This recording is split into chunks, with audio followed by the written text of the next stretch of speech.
شروع ہی سے بچیوں کو بے حیائی کے کپڑے، تو تابو میں اٹکنے والے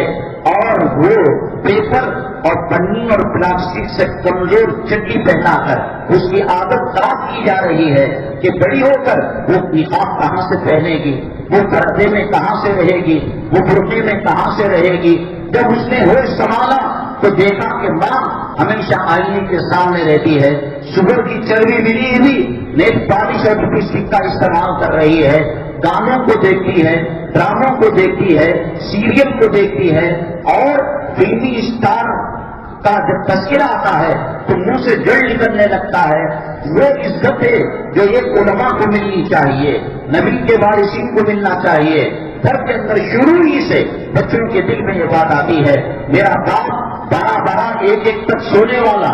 آج جو ہے وہ 7 بجے اٹھ رہا ہے، وہ بوٹوں کو پالش مار رہا ہے، وہ یونیفارم کو آئرن کر رہا ہے، وہ گاڑی میں لے جا کر اسکول کے گیٹ تک چھوڑ کر آ رہا ہے، اور آنے کے بعد ماں اس کا معائنہ کرتی ہے، بیٹا یہ جو ٹیسٹ ہوا کس میں کتنے نمبر لیے، فلاں میں 100 لیے، فلاں میں 60 لیے، فلاں میں 50 لیے، کیوں 50 لیے، کیوں کمزور ہے سائنس کے اندر، کیوں میتھمیٹکس کے اندر حساب و کتاب میں کمزور ہے، ٹیوشن کو رکھا۔ اور کیا کبھی اس ماں نے یہ پوچھا، جس ماں نے بختیار کاکی کو جنم دیا، جس ماں نے خواجہ اجمیری کو جنم دیا، اللہ کی مسجد میں منبر رسول پر بیٹھ کر آپ کو اور یہاں آنے والے فرشتوں کو گواہ بنا کر کہتا ہوں، خواجہ اجمیری رحمت اللہ علیہ اگر ولی بنے ہیں، پیران پیر رحمت اللہ علیہ اگر قطب بنے ہیں، مولانا رشید احمد گنگوئی رحمت اللہ علیہ فقیہ الامت بنے ہیں، حضرت تھانوی رحمت اللہ علیہ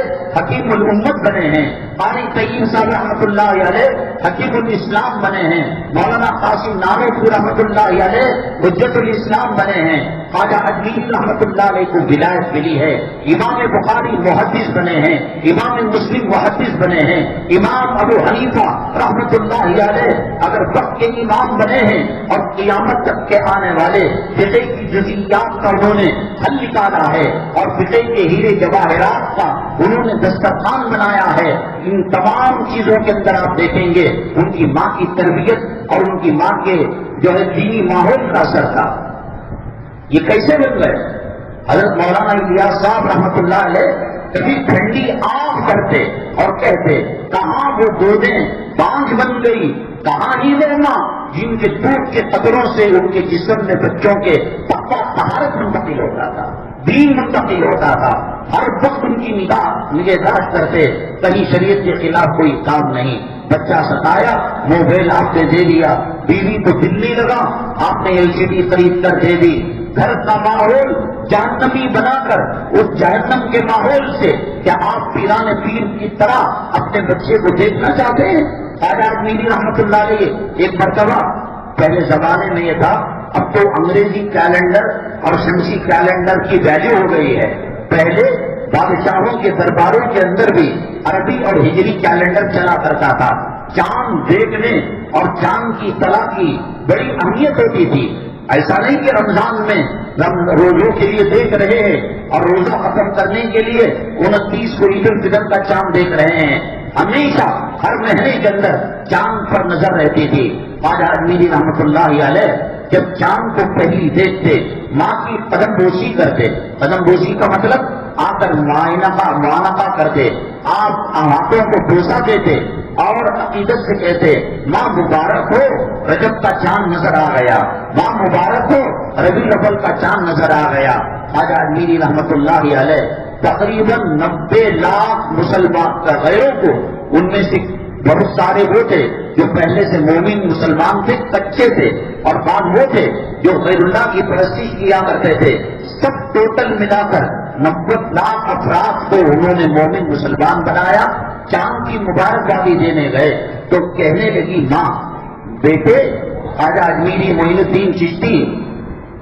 کیا تم سمجھتے ہو کہ تم نے مسلمان بنا دیا؟ بیٹے یہ تمہارا کمال نہیں ہے، بیٹا جب سے تم میرے پیٹ کے اندر آئے کبھی میں بے وضو نہیں رہی، اور جب بھی دودھ پلانا چاہا میں پہلے وضو کرتی اور آپ کو دودھ پلایا کرتی تھی۔ حضرت امام بخاری رحمت اللہ علیہ نابینا پیدا ہوئے، ماں نے کہا اے اللہ اس کی بینائی کو لوٹا دے، اس کی بصیرت و بصارت کے اندر 4 چاند لگا دے۔ میں قسم کھاتی ہوں کہ اگر اس کی بصیرت اور اس کا اندھا پن دور ہو جائے گا، بصیرت اور بصارت آ جائے گی، اللہ میں دین محمدی صلی اللہ علیہ وسلم کی خدمت کے لیے لگا دوں گی۔ آج بچہ ذرا چلتا ہے، پھرتا ہے اور ذرا سی حرکت کرتا ہے تو خود اس کے ماں باپ کہتے ہیں فلاں فلم کے ہیرو کی طرح نظر آ رہا ہے۔ صحابہ کا نام کہاں گیا؟ صحابیات کا نام کہاں گیا؟ تو چنانچہ حضرت امام بخاری رحمۃ اللہ علیہ کی والدہ جب سجدے سے اٹھی تو بیٹے کی بینائی واپس آ چکی تھی۔ آج دنیا کے اندر ہزاروں لاکھوں مکتب فکر ہیں مسلمانوں کے، سعودی عرب ہو، مشرق ہو، مغرب ہو، شمال ہو، جنوب ہو، وہ کون سا دنیا کا مدرسہ ہے؟ وہ شافعی ہو، وہ اہل حدیث ہو، وہ حنفی ہو، وہ عربی ہو، وہ عجمی ہو، جہاں بخاری شریف کو نہیں پڑھایا جاتا اور اس کے بارے میں کہا گیا اصح الکتاب بعد کتاب اللہ تعالی صحیح البخاری، سب سے بہترین کتاب اللہ کی کتاب کے بعد صحیح البخاری ہے۔ یہ صحیح البخاری آج اگر ہم پڑھتے ہیں، مسئلے نکالتے ہیں، شیخ الحدیث اس کو پڑھاتا ہے، طلبا اس کو پڑھتے ہیں، تو یہ کمال حضرت امام بخاری رحمۃ اللہ علیہ کی والدہ کا ہے۔ حضرت سیدنا شیخ عبد القادر جیلانی رحمۃ اللہ علیہ مدرسہ پڑھنے جایا کرتے تھے۔ ماں کی ایک نصیحت تھی، بیٹا تیری جان چلی جائے، قتل کر کر ٹکڑے ٹکڑے کر دیے جائیں، جھوٹ نہیں بولنا۔ اس زمانے کے اندر جنگل میں ڈاکو ڈاکہ ڈالا کرتے تھے، لٹیرے لوٹا کرتے تھے، یہ بستہ دے کر کتابوں کا، اور اس زمانے میں 6 مہینے، سال اور کئی دن تک، راتوں تک وہ استاد کی خدمت میں رہتے، جب تک کہ علم سے جو ہے فیضیاب نہیں ہو جاتے وہ لوٹتے نہیں تھے۔ کچھ کھانے پینے کے لیے کچھ پیسے رکھے تھے۔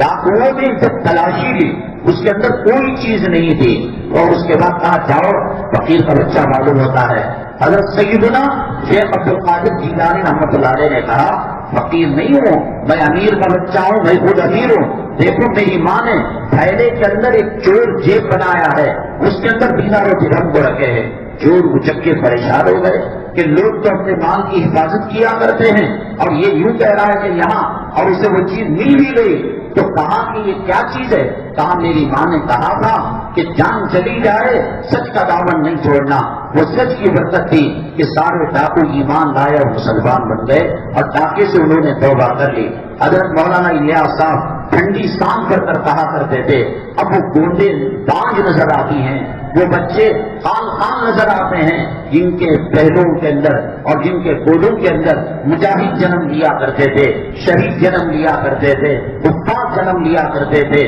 علماء جنم لیا کرتے تھے۔ آج اگر امتداد ہو رہا ہے، اللہ کے قرآن کو انہوں نے نہیں پہچانا ہے، اس کی طاقت کیا ہے، اس کی قوت کا کیا ہے، اس کو انہوں نے نہیں پہچانا ہے۔ آج انہوں نے نہیں پہچانا ہے جناب محمد رسول اللہ صلی اللہ علیہ وسلم کی امت کے اندر آنے کی فضیلت کیا ہے، اللہ کی شان کیا ہے، جہنم کیا ہوتی ہے، جہنم کیا ہوتی ہے۔ اللہ